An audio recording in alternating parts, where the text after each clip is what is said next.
지금은 고인이 된 현대그룹의 창업주 정주영 회장. 전설처럼 내려오는 그분에 얽힌 이야기는 참 많습니다. 오늘은 그 가운데 한 토막을 여러분에게 전해드리겠습니다.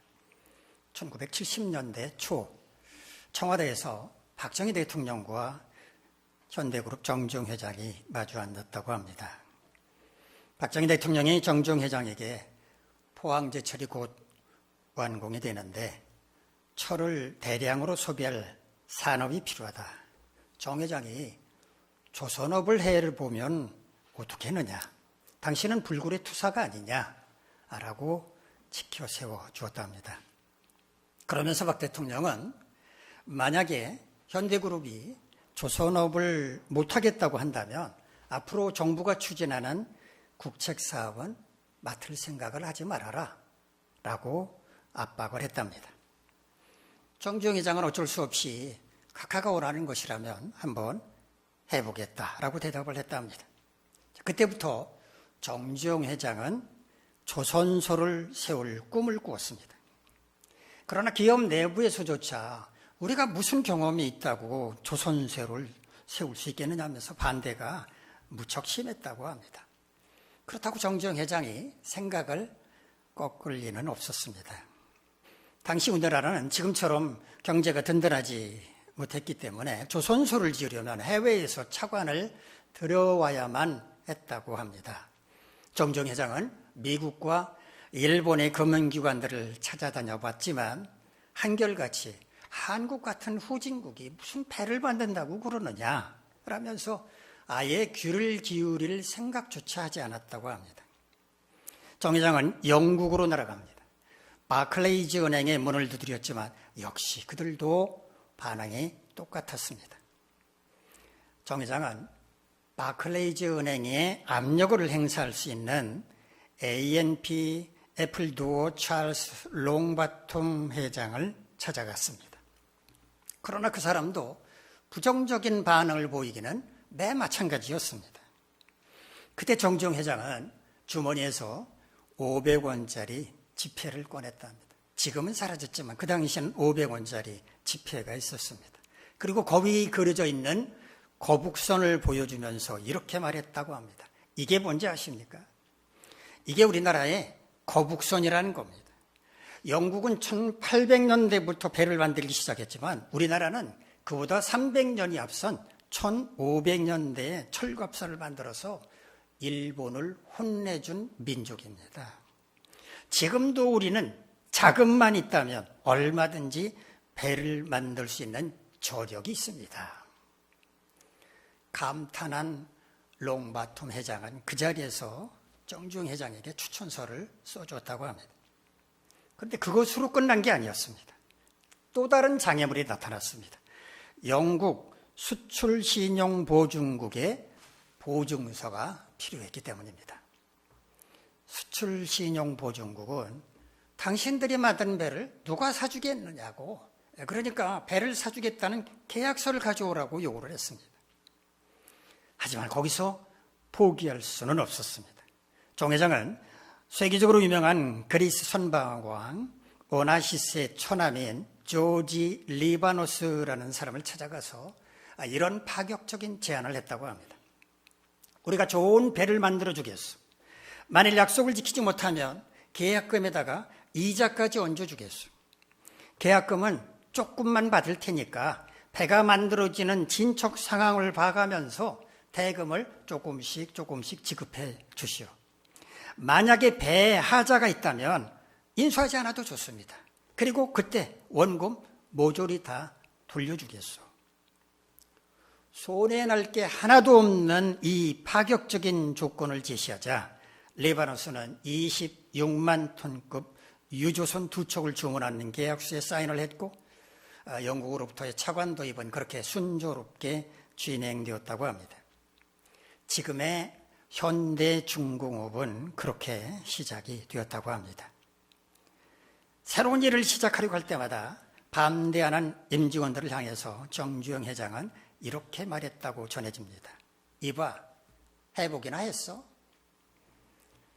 직접 부딪혀보지도 않고 책상머리에 앉아서 그건 안 됩니다.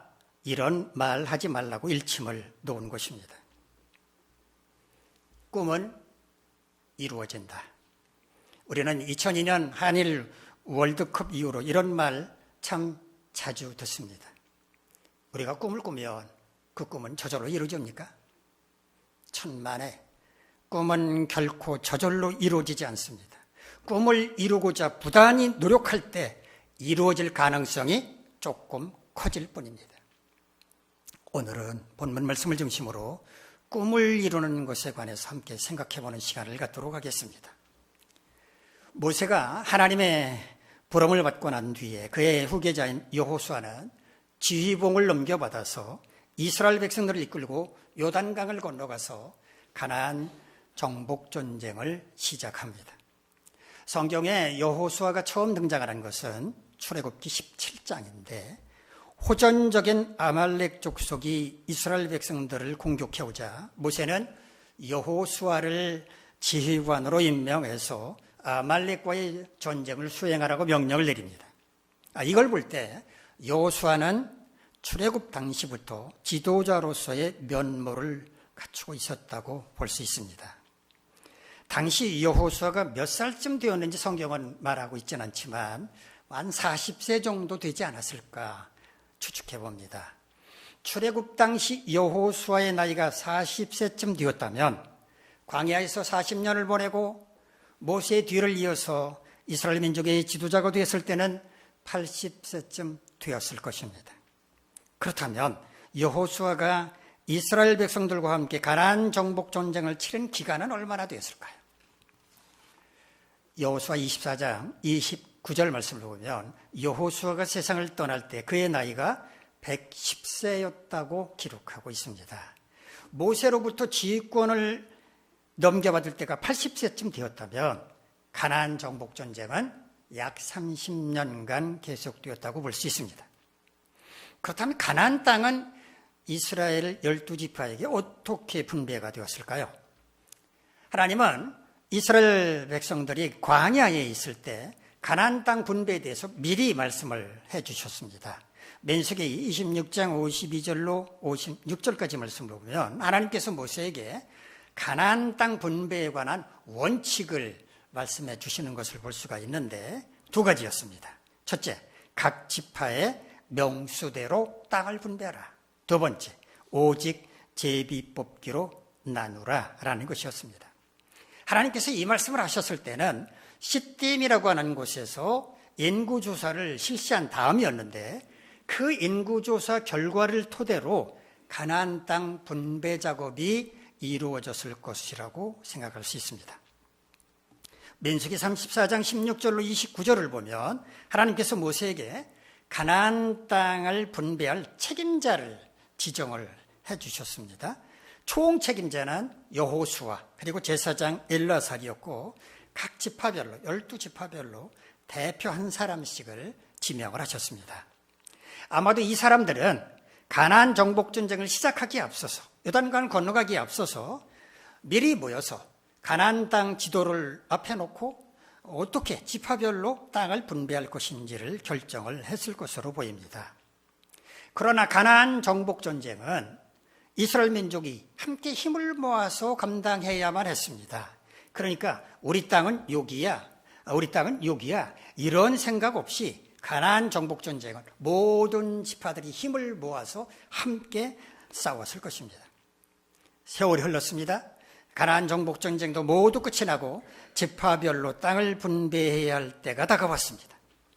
여호수아 14장을 보면 지파별로 땅을 분배하는 이야기가 나오는데 아마도 광야에서 미리 약속했던 그대로 우리는 여기, 너희는 여기 이렇게 약속했던 그대로 분배했을 것입니다.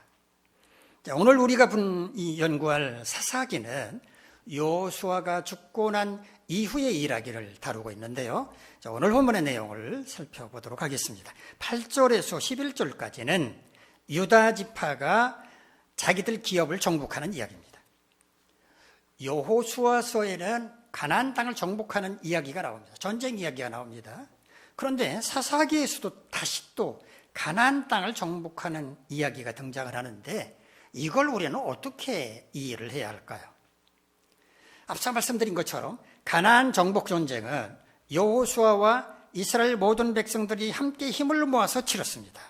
그리고 전쟁이 모두 끝난 다음에 지파별로 12지파에게 땅을 분배를 했습니다. 이제 각 지파는 분배된 땅을 차지하기만 하면 되었습니다. 그렇다면 각 지파는 자신들이 분배받은 땅에 그냥 들어가서 살면 되었을까요? 그렇지 않았을 것입니다. 그 땅을 정복했다고 해서, 여호수아와 이스라엘 백성들이 그 땅을 정복했다고 해서 그 땅에 살고 있는 사람들을 모두 쫓아냈다거나 아니면 모두 죽이지는 않았을 것이기 때문입니다. 보이지 않는 곳에 숨어있는 사람들도 있었을 것이고요.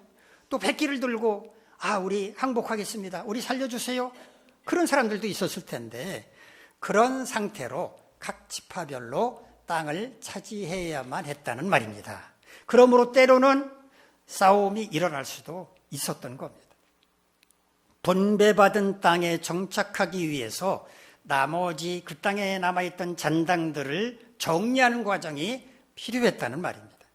그러므로 사사기에 등장하는 가나안 땅 정복 이야기는 그 땅을 차지하면서, 지파별로 차지하면서 겪게 될 소소한 싸움들이라고 이해를 하면 되겠습니다.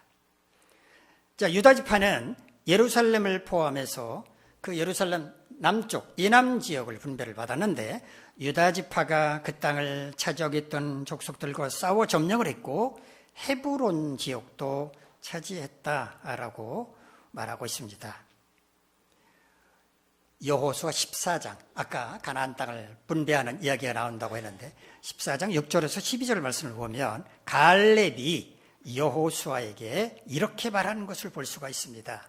우리가 광야 가데스 바네아라고 하는 곳에 있었을 때 모세의 지시로 이 땅, 당신과 나는 이 땅, 가나안 땅 정탐권으로 오지 않았었느냐? 우리가 이 땅을 정탐하고 돌아가서 백성들 앞에서 보고대회를 하지 않았느냐? 그때 나하고 당신, 나와 여호수아 당신은 성실한 마음으로 보고를 했지만 나머지 우리와 함께 갔던 대표들은 백성들 앞에서 간담이 서늘하게 하는 말을 하지 않았었느냐? 그날 모세가 나에게 네가 하나님께 충성하였으므로 네 발로 밟는 땅은 영원히 너와 네 자손의 기업이 될 것이다 라고 약속하는 말 당신도 듣지 않았느냐? 그로부터 45년이 지나서 내 나이 어느새 85세가 되었지만 나는 여전히 강건하여 싸울 수가 있다. 그러니 그날에 모세가 나에게 약속했던 대로 이 산지 헤브론 땅을 나에게 주면 좋겠다. 그 땅에는 아낙 사람이 있고 성읍은 크고 견고하지만 하나님께서 나와 함께 하시면 내가 그들을 쫓아낼 수 있을 것이다. 이렇게 여호수아에게 말을 합니다. 이유는 헤브론 땅을 달라는 거였습니다. 갈렙의 말을 들은 여호수아는 헤브론 땅을 그에게 주었습니다. 그러므로 오늘 본문 10절에서 유다 지파가 헤브론도 점령했다라고 말하는 것은 갈렙이 그 땅을 차지했다는 의미입니다. 자, 우리 본문 11절에서 15절까지 말씀 화면을 보면서 한번 같이 읽도록 하겠습니다. 시작. 거기서 나가서 드빌의 주민들을 쳤으니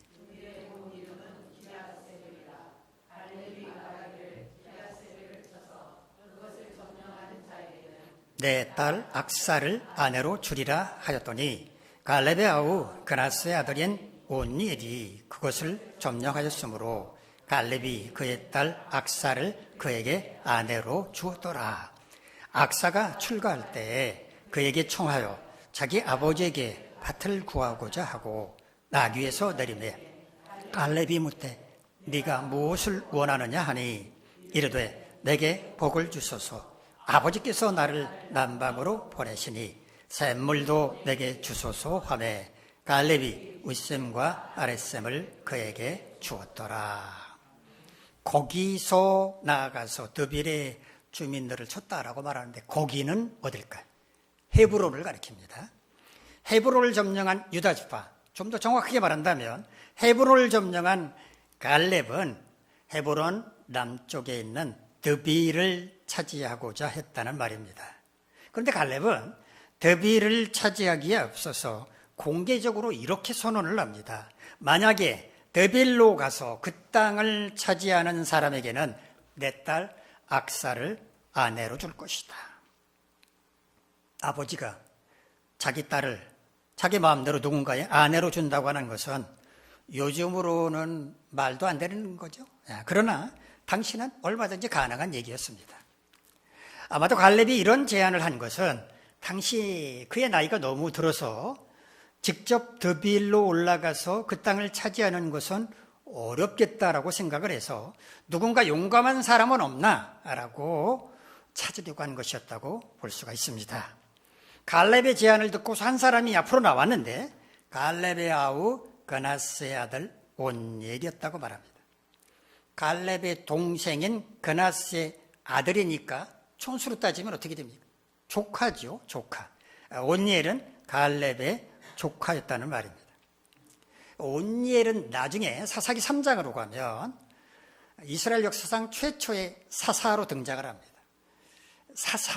사사는 왕정시대 이전에 이스라엘을 통치했던 지도자였는데 온니엘은 일찌감치 지도자로서 자질을 보여줬다라는 것을 알 수가 있습니다.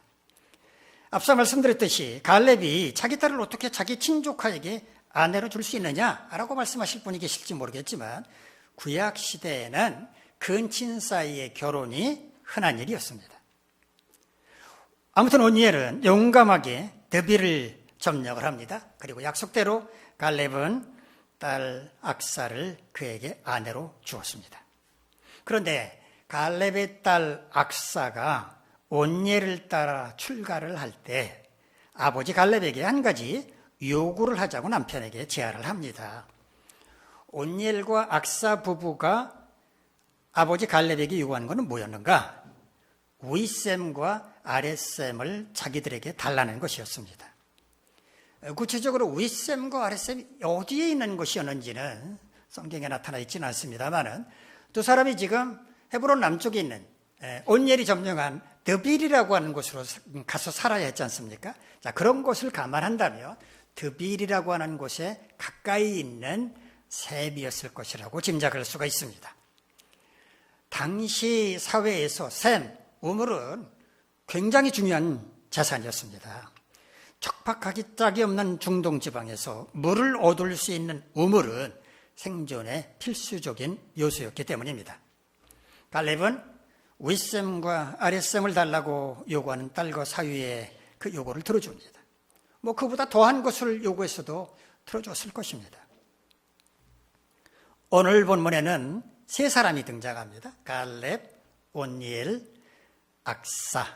근데 이 세 사람에게는 공통적인 특징이 있었습니다. 그게 뭔가? 각각 꿈이 있었습니다. 그리고 그 꿈을 이루었다는 것입니다. 갈렙을 볼까요? 갈렙은 이스라엘 민족이 가나안 땅을 정복하기 이전부터 헤브론 땅에 들어가 살아갈 꿈을 꾸었습니다. 그래서 지도자 여호수아에게 적극적으로 자신의 꿈에 관해 말했고 마침내 여호수아의 허락을 받아서 자신이 직접 그 땅을 점령함으로써 그 꿈을 이루었습니다. 온니엘에게는 드빌을 차지하고 갈렙의 딸 악사를 아내로 맞이하겠다는 꿈을 꾸었습니다. 그래서 다른 사람들은 두려워서 주저하고 있을 때 온니엘은 담대하게 앞으로 나갔습니다. 제가 드빌을 점령하겠습니다. 그리고 마침내 드빌을 점령했고 갈렙의 딸 악사를 아내로 맞이할 수 있었습니다. 악사 생각해 볼까요? 악사는 온니엘을 남편으로 맞아서 새 출발하게 되었는데 그때 두 사람 온니엘과 함께 살아가는 그 삶의 현장에서 물 걱정 없이 살아갈 꿈을 꾸었습니다. 그래서 아버지에게 윗셈과 아랫셈을 달라고 요구를 했습니다. 그리고 마침내 아버지로부터 그 셈을 받아서 꿈을 이룰 수 있었습니다. 하나님께서 오늘 본문을 통해서 우리에게 주시는 메시지는 이것입니다. 하나님 안에서 꿈을 꾸고 그 꿈을 이룸으로써 하나님의 은혜를 누리며 살아가라는 것입니다. 여러분에게는 꿈이 있습니까? 이 나이에 무슨 꿈입니까? 라고 말씀을 하시렵니까? 갈렙은 85세 때 여호수아에게 당당히 자신의 꿈에 관해서 말했습니다. 꿈은 나이와 아무 상관이 없습니다. 만일 여러분에게 꿈이 있다면 그 꿈은 하나님 안에 있는 것입니까? 하나님 안에 있는 꿈이란 하나님께서 허락하신 꿈, 하나님의 인정하신 꿈이라는 의미입니다. 우리는 하나님 안에서 꿈을 꾸어야 합니다. 하나님을 떠나 꾸는 꿈은 헛될 가능성이 크기 때문입니다. 그러므로 우리는 꿈을 꾸되 기도하면서 하나님이 주시는 지혜로 꿈을 꾸고 그 꿈을 이루어가야 합니다.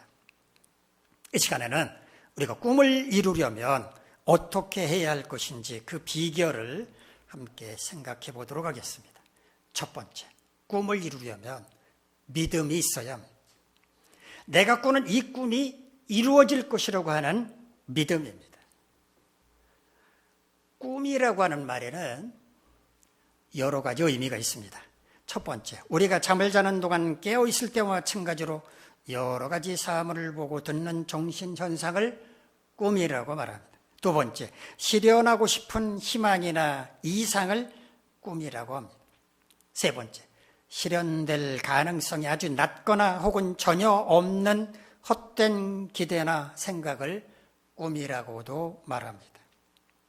사람들이 꿈이라고 말할 때는 주로 세 번째의 의미, 실현될 가능성이 낮거나 전혀 없는 헛된 기대나 생각으로 받아들이는 경향이 있습니다. 그래서 내 꿈은 이런 거야 라고 말하면 언감생심, 그런 꿈 꾸지도 말아라 라고 말하거나 꿈 깨라 라고 말합니다. 그러나 오늘 우리가 말하고자 하는 꿈은 세 번째가 아니라 두 번째의 의미, 실현하고 싶은 희망이나 이상을 가리킵니다. 젊은이에게 꿈을 가져라 라고 말하는 것은 바로 이 두 번째의 의미입니다. 1983년 조용필 씨가 불러서 크게 히트했던 이호준 작곡 하지영 작사의 친구여라고 하는 가요가 있는데, 이 노래는 대중가요 역사상 최초로 고등학교 음악교과서에 등재되었을 만큼 노랫말이나 곡이 매우 아름답습니다. 이 노래의 가사 첫 부분은 이렇습니다. 꿈은 하늘에서 잠자고 추억은 구름 따라 흐르고 친구여 모습은 어딜 갔나 그리운 친구여. 왜 꿈은 하늘에서 잠잔다고 표현했을까요? 작사가에게 직접 물어보지는 않았지만 꿈이란 하늘처럼 높은 이상을 가리키기 때문에 하늘에서 잠잔다고 표현하지 않았을까 나름대로 생각을 해봅니다. 그렇다고 꿈을 허황된 것이라고 말할 수는 없습니다. 지금 당장은 그렇게 보일지 몰라도 그 꿈은 얼마든지 이루어질 수 있기 때문입니다. 시골에서 저 충청도 당진이라는 곳에서 중학교를 졸업한 저는 선택의 갈림길에 서 있었습니다. 중학교와 연결된 재단의 고등학교로 진학을 할 것인가, 아니면 외부로 나갈 것인가. 같은 재단의 고등학교로 진학을 하게 되면 전학년 장학생으로 학비 걱정 없이 공부할 수 있었습니다. 그러나 저는 서울로 올라갈 꿈을 꾸었습니다. 그때까지 서울이라는 곳에 한 번도 가본 적은 없었지만 거기 가서 소위 공부 잘한다는 친구들과 한번 겨뤄보고 싶었고 내 실력이 어느 정도인지 검증받고 싶었습니다. 결국 저는 그 꿈대로 서울로 진학했습니다. 꿈은 꾸는 데 의미가 있는 게 아니라 그 꿈을 이루는 데 의미가 있고, 그러려면 그 꿈은 이루어진다는 믿음이 있어야 합니다. 이 믿음은 자기 자신을 향한 믿음이며 자신과 함께 하시는 하나님을 믿는 믿음입니다. 믿음이 없는 꿈은 일장 춘몽, 한바탕 봄날의 꿈처럼 사라지고 말지도 모르지만 믿음이 있는 꿈은 반드시 이루어질 수 있습니다. 꿈을 이루고 싶으십니까? 내가 꾸는 이 꿈은 반드시 이루어질 수 있다는 믿음, 나는 이 꿈을 이룰 수 있다는 믿음, 하나님께서 나와 함께 하시면 이 꿈이 반드시 이루어질 것이라고 하는 믿음을 가지시기를 바랍니다. 두 번째, 꿈을 이루려면 용기를 갖고 담대하게 꿈을 향해 나아가야 합니다. 꿈은 목표이자 방향일 뿐 꿈만 꾼다고 저절로 이루어지진 않습니다. 꿈을 향해서 앞으로 나가야 합니다. 날씬한 몸매를 만들어야지 꿈 꾼다고 그날부터 살이 쑥쑥 빠집니까? 다이어트를 하고 열심히 운동을 해야 합니다. 성도다운 성도가 되어야지 꿈만 꾼다고 해서 갑자기 생각이 달라지고 말이 달라지고 행동이 달라집니다. 그럴 수는 없습니다. 꿈을 이루려면 수고하고 절제하고 고통을 감수해야만 합니다. 매일매일 한 발짝씩이라도 앞으로 나가야 합니다. 때로는 지금까지 자신이 즐겨하던 것, 익숙한 것을 버려야 하고 하기 싫고 낯설고 익숙하지 않은 것과 마주해야 하며 칭찬과 격려가 아니라 비난을 감수해야 할 수도 있습니다. 하지만 그래도 그 모든 걸 감수하고 앞으로 나가야 합니다. 그러지 않고서는 꿈을 이룰 수가 없기 때문입니다. 1981년 남궁옥분이라는 가수가 불러서 크게 히트한 김중순 작사, 김호남 작곡의 꿈을 먹는 젊은이라는 노래가 있습니다. 타오르는 꿈을 안고 사는 젊은이여, 우리 모두 같이 흥겹게 노래해요. 푸른 날에 펴고 꿈을 먹는 젊은이여, 서운한 파도처럼 이 자리를 즐겨요. 행복은 언제나 마음속에 있는 것, 괴로움은 모두 저 강물에 버려요. 사랑과 욕망도 모두 마셔버리고 내일을 위해서 젊음을 불태워요. 내일을 위해서 젊음을 불태운다는 게 무슨 의미일까요? 꿈을 이루기 위해서 최선을 다해야 한다는 의미일 겁니다. 꿈을 이루려면 행함이 있어야 합니다. 야고보 사도는 행함이 없는 믿음은 죽은 것이라고 말했는데 꿈도 마찬가지입니다. 행함이 없는 꿈은 망상에 불과할 뿐입니다. 세 번째, 꿈을 이루려면 포기하지 말고 끝까지 노력해야 합니다. 부푼 꿈을 안고 서울에 있는 고등학교에 진학한 저는 한 학기를 마친 뒤 여름방학 때 이불 보따리를 짊어지고 집으로 내려갔습니다. 방학 때 집으로 갈 때는 이불 보따리를 들고 가지 않지 않습니까? 그냥 몸만 갔다 오면 되지. 그런데 저는 이불 보따리를 짊어지고 고향집으로 갔습니다. 밤마다 너무 고향집이 그리워 향수병에 걸릴 지경이었고, 이렇게 공부해서 도대체 뭘 하자는 거지? 라고 하는 회의가 들었기 때문이었습니다. 만약 그때 제가 서울로 다시 올라오지 않았더라면 제 인생은 달라졌을 것입니다. 지금 생각해도 제가 그때 포기하지 않기를 정말 잘했구나, 참 기특하고 대견하구나 라는 생각을 합니다. 손만 뻗으면 언제라도 잡을 수 있는 것, 그건 꿈이 아닙니다. 그냥 일상일 뿐입니다. 꿈은 저 하늘 높은 곳에 자리 잡고 있으며 가도 끝이 없는 멀고 먼 곳에 있는 겁니다. 그래서 꿈을 이루려면 포기하지 말아야 하고 참고 견뎌야 하는 겁니다. 마치 높은 산을 정복하는 것처럼 쉬지 않고 걸어가야 합니다. 땀과 눈물로 정상을 정복할 때 호연지기를 맛볼 수 있는 것과 같이 꿈을 이루기 위해서 포기하지 않고 끝까지 최선을 다한 사람만이 진정한 기쁨과 만족과 성취감을 누릴 수 있는 것입니다. 꿈이는 사람은 절대로 절망하지 않습니다. 꿈은 우리에게 활력을 불어넣어 줍니다. 우리는 어떻게 꿈을 이룰 수 있습니까? 첫째, 믿음이 있어야 합니다.